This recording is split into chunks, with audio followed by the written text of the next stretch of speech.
여러분 이사야 어떻게 잘 따라오고 계세요? 네. 어렵지 않죠? 그죠? 네. 어렵지 않죠 했는데 대답을 안 하시는 거 보니까 이렇게 조금 어려운가 봐요. 그죠? 네. 그런데 이 역사적인 배경을 조금만 이해하면 사실은 예언서가 그렇게 어려운 성경이 아닙니다. 그래서 우리가 이 예언서를 하는 동안 조금 예언서가 참 길어요. 예언서가 17권이나 돼요. 17권. 그런데 아마 여러분들도 개인적으로 성경을 읽으시면서 혹은 필사하시면서 이 예언서만 정확하게 이렇게 이해가 되고 잘 받아들여져서 은혜가 되면 사실은 성경이 어려운 곳이 별로 없어요. 그죠? 그래서 제가 반복적으로 이 선지서를 할 때는 그 배경이나 선지자의 심정을 얘기를 해도 목사님 진짜 좀 거시기해. 나이도 젊은 양반이 뭘 저렇게 한 얘기 또 하고 또 하고 그래. 그렇게 생각하는 사람은 바보예요. 왜냐하면 여러분 이 배경을 이해하지 못하고 이 본문을 이해한다는 것은 사실상 불가능합니다. 이사야도 마찬가지입니다. 비교적 여러 선지자들 중에 초기 선지자였던 이 이사야. 그런데 신약 성경이 가장 많이 인용하는 본문인 이사야. 또 메시아에 대한 가장 많은 예언을 담고 있는 성경인 이사야. 그런데 그렇게 중요한 이사야 성경을 정작 우리가 신앙생활을 이렇게 몇십 년 했는데도 그 흐름조차 잘 파악을 못하고 있다? 뭐가 문제가 좀 있는 거예요. 그죠? 네. 자, 이사야 선지자는 왕족입니다. 그런데 하나님이 그에게 선지자로서의 삶을 살도록 부르셨습니다. 소명하셨습니다. 그 부르심에 반응한 이 이사야가 사명을 가지고 하나님의 말씀을 전해야 되는 그때의 시대적인 분위기는 물질적으로는 굉장히 괜찮은 그런 시대였었습니다. 그러나 영적으로는 교만한 왕이 통치를 하던 시대, 우시야 왕 이야기죠. 또 우시야와 요담을 거쳐서 그 시대가 비교적 그래도 영적으로는 하나님 바라보려고 했었지만 지금 우리가 이 거의 그러니까 요 14장, 13장, 12장, 11장, 10장, 9장 요 좀 긴 본문을 다루고 있는 이때에는 정말 영적으로 너무나 타락한 하나님이 너무 가슴 아프신 그러니까 선지자는 하나님의 심정을 대변하는 사람이잖아요. 선지자인 나비라고 하는 말이거든요. 히브리 말로 나비예요. 버터플라이 말고요. 발음이 나비라고요. 근데 이 나비라고 하는 말이 뜻이 뭐냐 하면 하나님의 심정을 알았다는 뜻이에요. 느꼈다는 뜻이에요.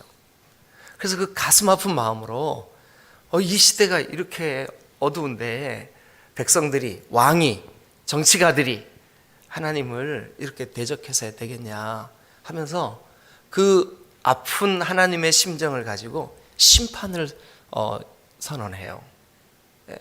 그런데 여러분 심판을 선언하면서도 혹시 내 백성이 심판만 기억하고 하나님의 은혜와 하나님의 본마음, 본질, 그 하나님의 본심 이거를 놓칠까봐 하나님이 심판의 도구로 들어서 쓰시는 그 심판의 도구, 특별히 오늘 어제도 그제도 오늘도 바벨론이에요. 바벨론. 이 바벨론을 하나님이 심판하시겠다, 멸망하시겠다. 바벨론 너 까불지 마. 네가 잘나서 내가 너를 들어서 저 유대를 이스라엘을 치는 게 아니야. 너희들은 내 심판의 도구에 불과해. 너희들은 회초리에 불과해. 너희들은 몽둥이에 불과해. 그런데 네가 까불어? 그러면 안 되지. 그래서 여러분, 그날 제가 뭐라 그랬어요? 이스라엘 백성들에게, 유대인들에게는 해방의 날, 또 자유케 되는 날, 회복의 날. 그러나 하나님이 심판하실 바벨론은요, 그날 심판의 날, 멸망의 날, 그런 의미가 있다고요. 그래서 여러분, 지금 요 14장도 그런 지금 배경을 안고 바벨론을 이렇게 하나님께서 책망하고 계세요. 일단 여러분, 이게 정말 바벨론에 관한 메시지인가 한번 보시자고요. 일단 여러분 4절을 한번 보겠습니다. 4절 같이 한번 읽겠습니다. 시작.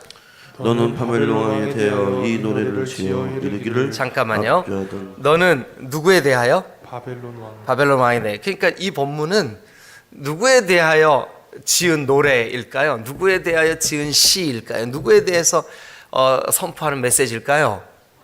그렇죠. 바벨론 왕 혹은 바벨론. 바벨론에 대하여. 예. 그런데 제가 지난 시간인가 지지난 시간에 이 바벨론의 멸망에 관한 이야기를 들려드리면서 뭐라 그랬냐면, 이 성경 전체에서 이 바벨론 이것은 하나님을 대적하는 모든 형태의 시스템. 그래서 나중에 계시록에 가면 누구까지 바벨론으로 싸잡아서 설명하신다고요? 로마까지. 예. 그죠? 예. 그런데 이게요, 사실은 이 바벨론 이야기가 그 신할 평지에 쌓았던 인류의 교만, 하나님을 향한 대적, 뭐예요? 바벨탑. 그 바벨서부터 시작해서 지금 이사야 선지자가 예언 활동을 하는 이 시대에 신흥 제국으로 역사의 무대에 두각을 나타내기 시작하는 바벨론, 그리고 나중에 예수님이 이 땅에 오시고 주님의 피로 값을 주고 사신 교회를 비난하고 핍박하고 교회 성도들을 옥에 가두고 목회자들을 죽이고 했던 로마, 전부 다 바벨론이라고 제가 설명을 드렸습니다. 성경 찾아야 돼요? 안 찾아도 여러분 아시겠어요?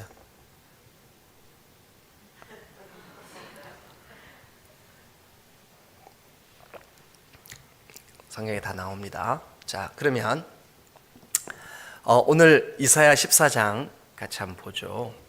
이 이사야 14장은 오늘 제가 시간이 되는 만큼만 설명하려고 그래요. 왜냐하면 이 이사야 14장에 대해서 참 논란이 많은 본문이에요. 그리고 목사님들도 이제 그 학자들, 신학자들, 그러니까 이 구약 본문을 연구하는 학자들은 거의 이렇게 헷갈리지 않아요. 그리고 이렇게 말하는 사람들이 거의 없어요. 근데 목회자들은 이 본문을 그 사탄의 근거, 그러니까 타락한 천사 루시퍼 이야기의 근거 구절로 이 본문을 이용을 해요. 여러분 12절 보면 여러분들이 어디서 많이 듣던 구절이 등장을 할 거예요. 너 아침의 아들 계명성이여. 당연히 지금 아까 4절 너는 이스라엘 왕에 대하여 이 노래를 지어 이르기를 했으니까 너 계명성이여 하고 부르는 거, 이거 누구 부르는 걸까요? 바벨론이죠. 바벨론. 예, 바벨론 혹은 바벨론 왕. 그런데 오늘 그냥 이거는요, 여러분 상식적으로 좀 알아두세요. 제가 그 이야기 하나 들려드리려고 그래요. 그 AD 약 380년경, 380년이니까 그때까지는 아직 초대교회, 이제 초대교회는 조금 지났다고 할 수가 있겠죠. 어쨌든 기독교가 이제 로마에서 국교로 인정되고 얼마 되지 않은 그런 시기에 제롬이라고 하는 사람이 살고 있었습니다. 우리 이제 목회자들이나 신학을 공부하신 분들은 제롬 그러면 아마 굉장히 그 친밀한 이름일 거예요. 왜냐하면 벌게이트역이라고 하는 아주 뭐 인류에 없어서는 안 될 소중한 번역 성경을 번역한, 그래서 그 번역 성경의 이름이 벌게이트역입니다. 벌게이트역.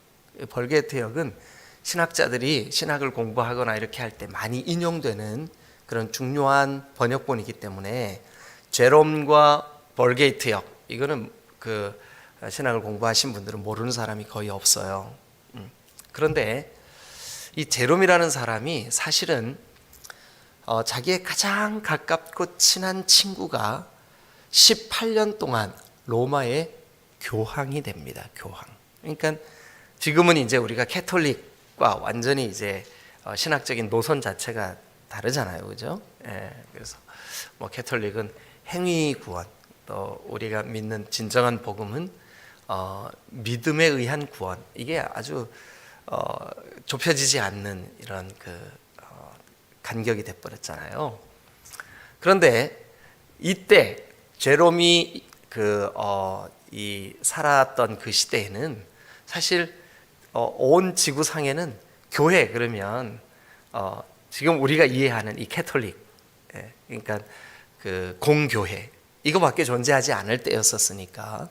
그런데 그때 18년 동안이나 자기 친구가 이 로마의 교황으로, 그러니까 목회자의 온 세상의 목회자의 대표자로 사역을 하는 동안, 그리고 지금처럼 저렇게 신격화되어 있을 때가 아니에요. 교황 무오설 이거 전부 다 옳지 않습니다. 교황도 죄인입니다. 교황도 예수님 분명하게 믿지 않으면 지옥 갑니다. 천주교인들 들으면 막 벌쩍 뛸 거예요, 그죠? 근데 사실이에요. 그런데 이 교황이 18년 동안 친구로 있을 때 그 교황의 일을 가장 깊게 상의하고 관여했던 사람이 가장 친한 친구인 제롬이었었어요. 그런데 여러분 18년 동안이나 교황의 최측근으로 가장 중요한 그 행정 업무를 담당하는 비서관으로 그렇게 일을 하다 보니까 이 제롬의 이름이 종종 교황보다 더 유명해진 때도 있었어요. 그래서 로마를 중심으로 한 그 모든 교회들이 제롬의 이름을 모르는 사람이 없었어요. 그런데 당시에는 교황을 투표를 해서 뽑았어요. 그래서 후보자가 한 2명이나 3명 이렇게 세워지면 투표를 해서 이 교황을 뽑았는데 자기 친구가 18년 동안 교황직을 감당하고 그만 죽게 되었어요. 그래서 이제 교황을 뽑아야 되는 그런 시점이 되었는데 제롬이 이런 말을 합니다. 지금 전 세계의 모든 교회들 중에 나만큼 교황의 업무를 정확하게 이해하는 사람이 누군가? 대단히 교만한 말이죠. 근데 사실이었어요. 제롬이 또 이런 말을 했습니다. 지금 나만큼 모든 교회의 이름이 알려져 있는 자가 도대체 누군가? 이런 말을. 그러니까 그 말은 뭐예요? 차기 교황은 나다. 그죠? 근데 투표를 했어요. 의외의 결과가 나왔어요. 투표에서 그만 이 제롬이 떨어졌어요. 너무나 실망한 이 제롬은 자기의 실력, 원래 이 제롬이 신학자였었거든요. 신학자면서 그 다음에 정말 탁월해. 그 당시에 보기 드문 헬라어 히브리어의 완벽한 이해를 가지고 있는 학자 중에 학자였었어요. 제롬. 그러니 뭐 실력으로나 또 이름이 나 있는 그런 모든 면에서 제롬은 당연히 차기의 교황이 될 그런 인물이었는데 그 사람이 떨어지니까 얼마나 본인이 실망했겠어요. 그래서 이 제롬이 그 실망한 마음을 가지고 저 로마에서부터 걸어 베들레헴까지 왔어요. 예수님이 탄생한 베들레헴까지 왔어요. 왜냐하면 당시에 그 AD 한 380년, 380년경에 이 베들레헴 주변에는 은둔한 수도자들, 그러니까 그 오늘날 우리의 개념으로는 기도원 같은 것을 만들어, 뭐 한국 기도원은 너무 시끄럽고 사람도 많이 오잖아요. 그런데 이 당시에 그 수도원들은 다 은둔해서 복음을 지키고, 그리고 이 순교를 각오하고 그 예수 그리스도의 복음을 전하고자 하는 사람들의 그 피난처였었어요. 근데 베들레헴 주변에 유난히 그 은둔 생활을 하는 수도사들이 많았었어요. 그래서 이제 그 수도사들과 함께 기거를 하기 위해서 이 제롬이 자기가 제롬이라는 사실을 밝히지 않고 자기 얼굴을 감춘 채 그 은둔자들에게 파묻혀서 은둔 생활을 했어요. 그러던 어느 날 제롬에게 아주 특별한 소식이 전해져요. 뭐냐 하면 이 베들레헴에서 가까운 어느 지역에 집단 유골이 발견됐다는 거예요. 집단 유골. 예? 사람의 해골과 이런 뼈들, 이 유골이 발견됐다는 거예요. 그래, 그 소식을 듣고 제롬의 마음에 궁금증이 생겨요. 무슨 유골일까? 여기에 집단적으로 어떤 살인 사건이 있었던 걸까? 그래서 그 현장에 달려간 이 제롬의 눈에 유골이 어린 아이들의 유골이라는 것을 금방 볼 수가 있었어요. 알 수가 있었어요. 자기 주먹만한 크기의 해골들, 그리고 아주 가냘프게 짝이 없는 그런 그 뼈들이 무더기로 발견이 된 거예요. 여러분, 이때만 해도 예루살렘이나 베들레헴 주변에 있는 대부분의 장례 문화가 가족묘를 하던 시대예요. 그러니까 그 묘가 집단으로 발견이 되려면 어른의 해골, 아이의 해골 이렇게 발견되면 이해가 되지만, 아니 수백 구의 그 해골들이, 유골들이 다 어린아이의 유골들이 발견이 된 거예요. 머리가 좋았던 이 제롬이 예수님이 이 땅에 오셨을 때 그 헤롯이 2살 이하의 어린아이들을 죽이라고 했던 그 사건이 떠오른 거예요. 그 사건이 아니면 다르게 설명할 방법이 없는 거예요. 어떻게 이 유골들이, 그 어린아이의 이 그 죽음이 이렇게 집단적으로 발견될 수 있는가? 그래서 거기에서 이 제롬이 아주 깊은 충격에 빠져요. 그래서 제롬이 그 유골들 앞에서 이 어린아이들은 예수님을 만나보지도 못한 채 예수님을 위하여 목숨을 잃은 최초의 순교자들 아닌가, 이렇게 깨달아요. 그리고 그 유골들 중에 해골 하나를 손으로 들고, 어린아이의 해골이죠, 그것을 가슴에 품고, 하나님, 제가 잘못했습니다. 내가 내 이름을 내려고 교황 그게 뭐라고, 그거 안 된 것 때문에 이렇게 마음에 실족을 하고, 뭐 오늘날 이게 교회 모습이에요, 사실은. 예? 교회에서 장로 투표했는데 떨어졌다고 교회를 떠나는 이 바보 같고 어리석은, 이건 정말 복음을 거역하는 일이잖아요. 예? 아니, 투표해서 장로 안 됐다고 어떻게 그 지체된 교회를 떠나냐고, 이게 말이 되냐고요. 근데 그런 사람들이 있어요. 예. 제롬이, 이건 내가 예수님을 너무 몰랐구나, 복음을 너무 내가 거역했구나 하는 거를 그 유골 앞에서 깨달아요. 그래서 그 유골을, 이제 그 어린아이의 해골 하나를 가슴에 이렇게 품고 운둔에 있는 자기 숙소로 돌아옵니다. 근데 그 숙소는 공교롭게도 예수님의 탄생했다는 그 자리 바로 앞에 지하를 이렇게 파내서 지하실입니다. 여러분 혹시 기회가 될지 모르겠는데 저랑 같이 베들레헴에 가게 되면 이 현장을 보게 될 건데, 오늘 혹시 못 가게 되실 분들이 계실 것 같아가지고 그냥 사진으로라도 좀 보여드려야 되겠다 싶어서 지하에 있었던 이 제롬이 그 은둔 생활을 했던 지하 수도원과 그리고 제롬의 동상을 보여드릴 텐데, 일단 이게 제롬의 동상이에요. 제롬의 동상인데 그의 지금 손에는 뭐가 들려져 있을까요? 예, 붓이 들려져 있어요. 펜이 들려져 있어요. 그리고 또 왼쪽 손에는 뭐가 들려져 있을까요? 예, 번역하고 있는 성경이 들려져 있어요. 그런데 이 제롬의 그 번역하는 이게 30년 걸려서 벌게이트 역이라고 하는 성경이 번역이 되거든요. 그때까지만 해도 히브리어 헬라어를 모르는 사람들은 성경을 읽을 수가 없었어요. 그래서 사제가 혹은 신부가 혹은 목사가 읽어주는 성경이 곧 설교였었어요. 근데 성도들이 아무도 못 알아들어. 왜냐하면 라틴어를 모르니까. 헬라어 히브리어를 모르니까. 그런데 이 제롬에 의해서 아주 얼굴도 연세가 굉장히 많으시죠, 그죠? 예.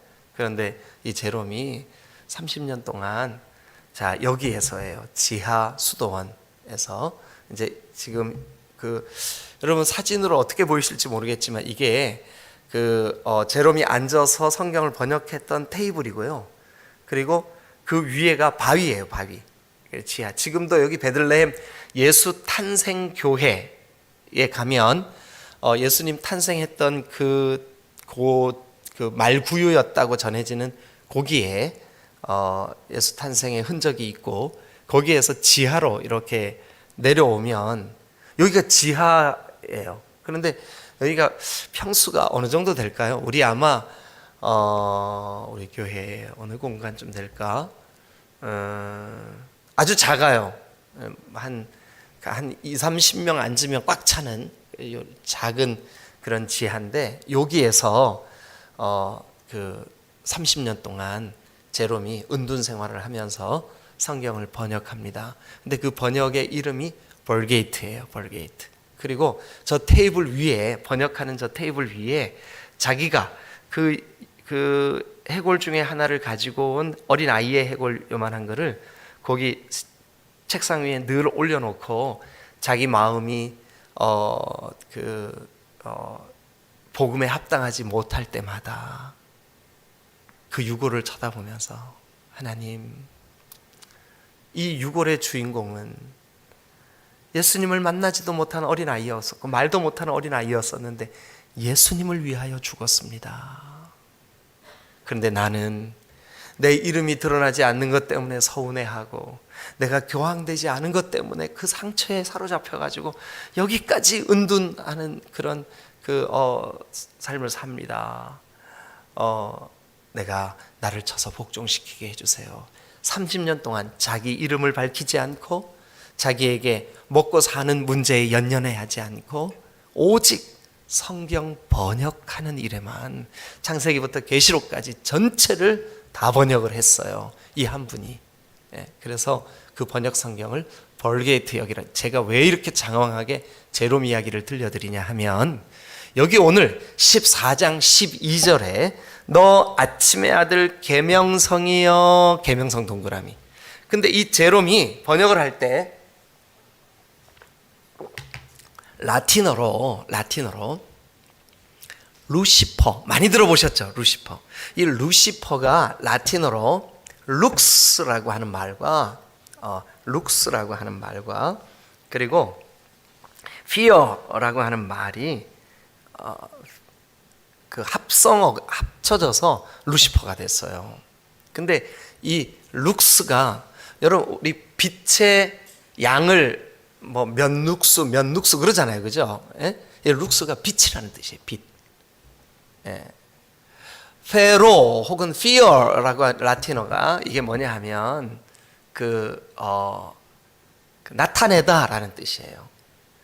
그러니까 합치면 이게 루시퍼라고 하는 라틴어의 의미가 뭐냐 하면 빛을 비추다라는 뜻이에요.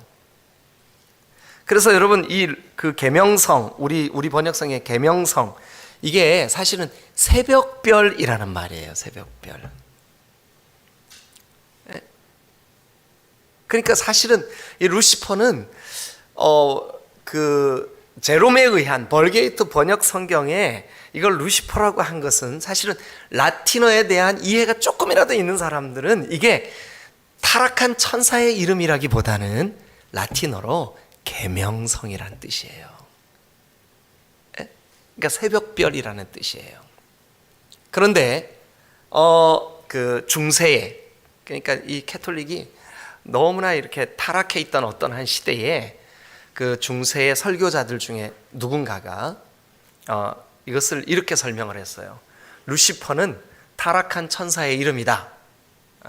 그래서 이 본문은 타락한 천사인 사탄에 대한 설명이다, 이렇게 설교를 하면서부터 마치 그것이 정설이 된 것처럼 모든 사람들이 그 말을 인용해서 이 본문을 사탄의 출처로 이해하고 이용을 해왔어요. 그런데 사실은 그렇게 보기에는 해석학적인 한계가 있어요. 뭐냐 하면 이 본문의 전후 문맥이 사실은 바벨론의 심판 이야기를 우리에게 들려주고 있어요. 그런데 그러면 이제 여러분 이렇게 궁금할 거예요. 목사님 의견은 뭐예요? 이렇게 질문하실 거예요. 저는 이 본문을 여러 번, 어제도 또 다시 여러 번 반복해서 다시 보고 원어로도 살피고 하면서 이 본문만 딱 가지고 타락한 그 사탄의 이야기를 예를 들 수 있겠다, 이게 충분히 이걸로 설명이 가능하겠다, 이 생각이 들더라고요. 왜냐하면 이 본문은 실제로 하나님이 심판하실 심판의 대상인 바벨론에 관한 이야기인데, 바벨론의 그 문제, 그러니까 하나님이 바벨론을 심판하실 수밖에 없는 그 바벨론의 문제와 오늘날 사탄의 하수인이 되어 믿음을 거부하고 사탄같이 행동하는 모든 형태의 악, 죄, 이것과 너무 유사하기 때문에 그래요. 그래서 오늘 저는 여러분들과 함께 바벨론이 왜 하나님의 심판의 대상이 되었을까? 사탄 마귀가 왜 하나님이 저 무저갱, 수올, 저 지옥에 확 처박으셔서 거기서 나오지 못하게 영원한 심판의 대상이 될 수밖에 없는 걸까? 세 가지 근거를 말씀드리고 오늘 말씀 마무리하죠. 시간이 너무 많이 가서 간단하게. 근데 여러분 좀 알고 계셔야 돼요. 그러면 일단 우리 4절 아까 읽었죠, 그죠? 근데 4절, 5절, 2절 다시 읽고 우리 12절 한번 읽어보겠습니다. 4절 시작. 너 바벨론에 대하여 이 노래를 지어 이르기를 압제하던 자가 어찌 그리 그쳤으며 강포한 성이 어찌 그리 패하였는고 여호와께서 악인의 몽둥이와 통치자의 귀를 꺾으셨도다. 자, 그러면 너는 바벨론 왕에 대해서 이 노래를 지어서 선포해라. 근데 바벨론 왕이 어떤데요? 너 왜 압제하냐? 압제 동그라미 한번 쳐보세요. 그 다음에 너 너무 강포하구나. 강포 동그라미 치세요. 여호와께서 악인, 이거 지금 누구한테 하는 말씀이에요? 바벨론 왕, 바벨론과 바벨론 왕. 근데 그 바벨론 왕을 한마디로 여호와께서 누구의 몽둥이요? 악인의 몽둥이. 그러니까 바벨론과 바벨론 왕은 일단 이 하나님이 심판하실 때 뭐 때문에 심판하세요? 그들이 하는 압제, 그들의 강포함, 그들의 악인됨. 그래서 그들의 그 압제, 강포, 악인으로서의 삶을 가지고 여러분 누구를 괴롭게 만들었느냐? 하나님의 백성인 유대를 괴롭게 만들었다고요. 그래서 하나님이 그 바벨론의 몽둥이, 바벨론의 그 통치자의 그 규, 이건 뭐냐? 왕이 붙잡고 있는 그 지시봉이에요. 이게 홀, 그거를 꺾어버리겠다. 몽둥이와 규를 꺾으시겠다는 거죠. 그러니까 몽둥이와 규는, 몽둥이는 바벨론의 지금 파워의 힘이에요. 힘. 그 꺾어버리겠다. 그리고 그 바벨론이 들고 있는 규, 지금 어마어마한 이 권력, 전 세계를 호령하게 될 이 바벨론의 그 힘을 하나님이 영광을 하나님 꺾어버리시겠다. 자, 그러면 바벨론이 받을 심판의 이유가 거기 한 세 가지 정도로 요약이 가능하겠네요. 뭘까요? 4절에 압제, 또요 강포, 또 5절에 악인. 요것 때문에 바벨론 너 까불지 마. 네가 잘나서 내가 들어서 너를 쓰는 게 아니야. 하나님께서 그렇게 말씀하시는 거죠. 뭐 때문에 그들은 망할 수밖에 없을까? 반드시 망해. 뭐 때문에 망한다고요? 너희들의 압제. 그러니까 여러분, 이스라엘 백성들이요, 바벨론의 느부갓네살 왕이 쳐들어왔을 때 성전이 짓밟히고 성전의 기물들을 다 빼앗기고 여러분 포로들을 끌고 가서 저 바벨론에 끌고 가고 고통을 주고 그때 끌려갔던 성경에 나오는 중요한 인물이 있는데 누굴까 알아맞히는 분은 식당에 가셔서 물 한 잔 드세요. 누굴까요? 다니엘이죠. 이제는 뭐 더 물을 가치도 없죠. 여러분들이 너무 잘 알고 계세요. 다니엘과 같은 사람, 또 에스라는 그 포로된 그 땅에서 태어났지만 어쨌든 에스라의 그 선조들, 이런 사람들이 다 포로로 끌려간 사람들이요, 또 그 압제당했던 사람들이, 그 압제를 하나님이 심판하시겠대요.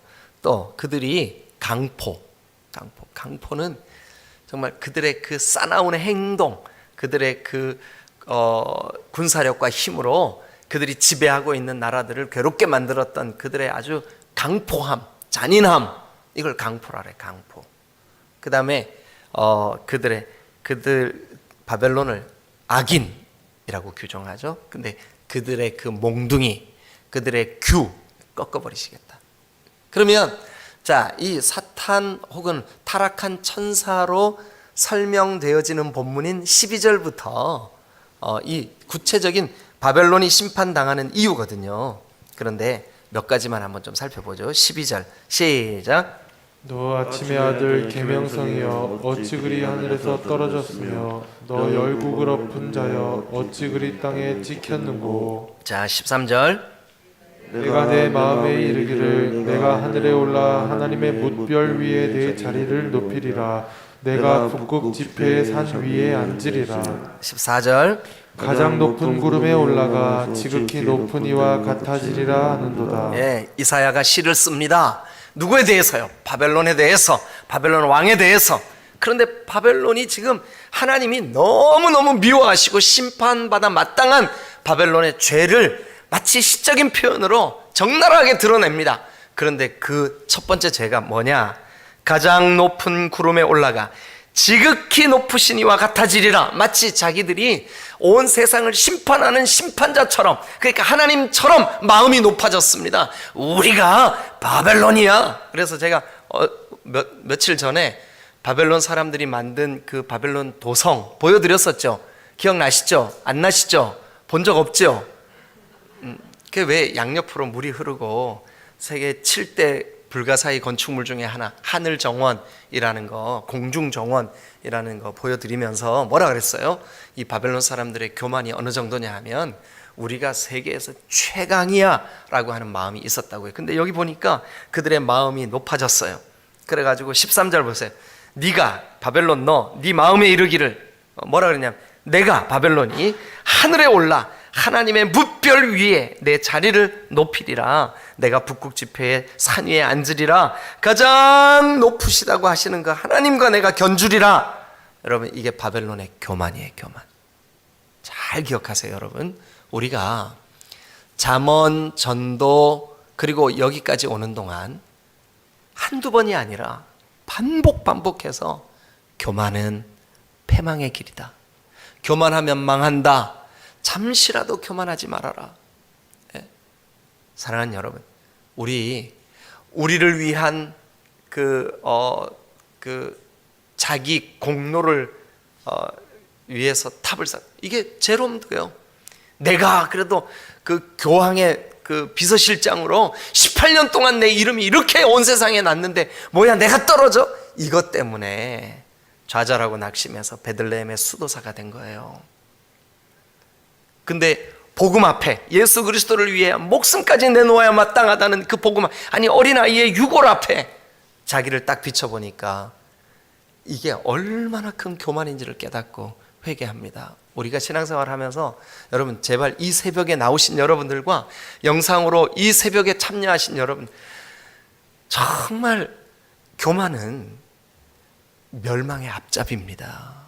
어떤 경우에도 우리의 마음이 높아지거나 교만하거나 해서는 안 됩니다. 교만하면 죽습니다. 교만하면 심판받습니다. 여러분 직장에서, 여러분들의 삶의 자리에서 절대로 교만하지 마십시오. 특별히 교회에서 교만하면 그 사람은 복음이 없는 사람입니다. 큰일 납니다. 교만하지 마시길 바랍니다. 오늘 여기 성경에도 보십시오.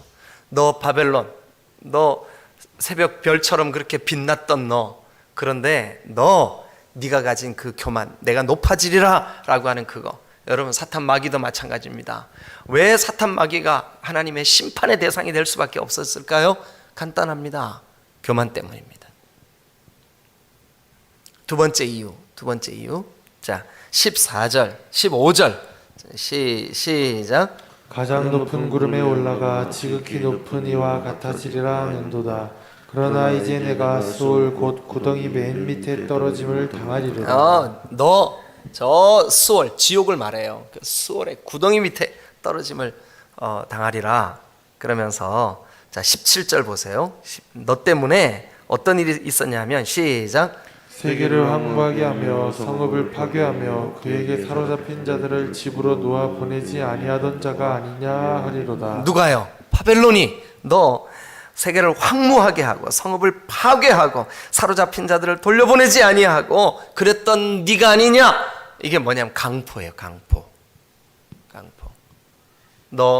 네가 정복한 나라들을 왜 이렇게 저는 이 독일이나 일본 같이 강포를 일삼았던 세계 그 대전을 일으키고 전쟁을 일으키고, 저는 러시아의 그 푸틴 같이 전쟁을 일으키고 북한의 김정은 같이 전쟁을 위해서 혈안이 돼서 사는 저런 인생들은 다 사탄의 하수인이라고 생각해요. 왜냐하면 여기 보세요. 이 본문으로 사탄을 설명했다니까요.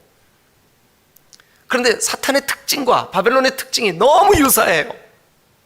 교만합니다. 강포합니다. 잔인합니다. 그리고 마지막 한 가지 더. 20절 시작. 내가 내 땅을 망하게 하였고 내 백성을 죽였으므로 그들과 함께 안장되지 못하나니 악을 행하는 자들의 후손은 영원히 이름이 불려지지 아니하리로다 할지니라. 악행입니다. 악행. 여러분, 이 바벨론은 이 땅에서 흔적조차 찾을 수 없을 만큼 완벽하게 멸망당한 그런 제국이 되었습니다. 먼 훗날 깊은 중동의 모래땅 속에서 그 고고학적인 자료들이 좀 발견됐을 뿐이지 바벨론은 흔적도 없이 사라집니다. 왜 그렇다고요? 교만, 강포, 악행 때문입니다.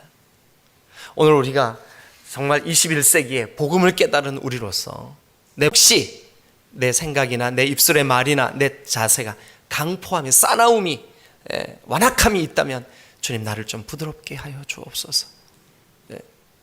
하나님, 내 속에서 죄악을 좀 제하여 주옵소서. 죄악을 제하여 주옵소서. 악인이 되지 않게 하여 주옵소서. 이게 오늘 아침 여러분들이 주님께 올려드리는 기도가 되시기를 주님의 이름으로 축원합니다. 기도하시겠습니다.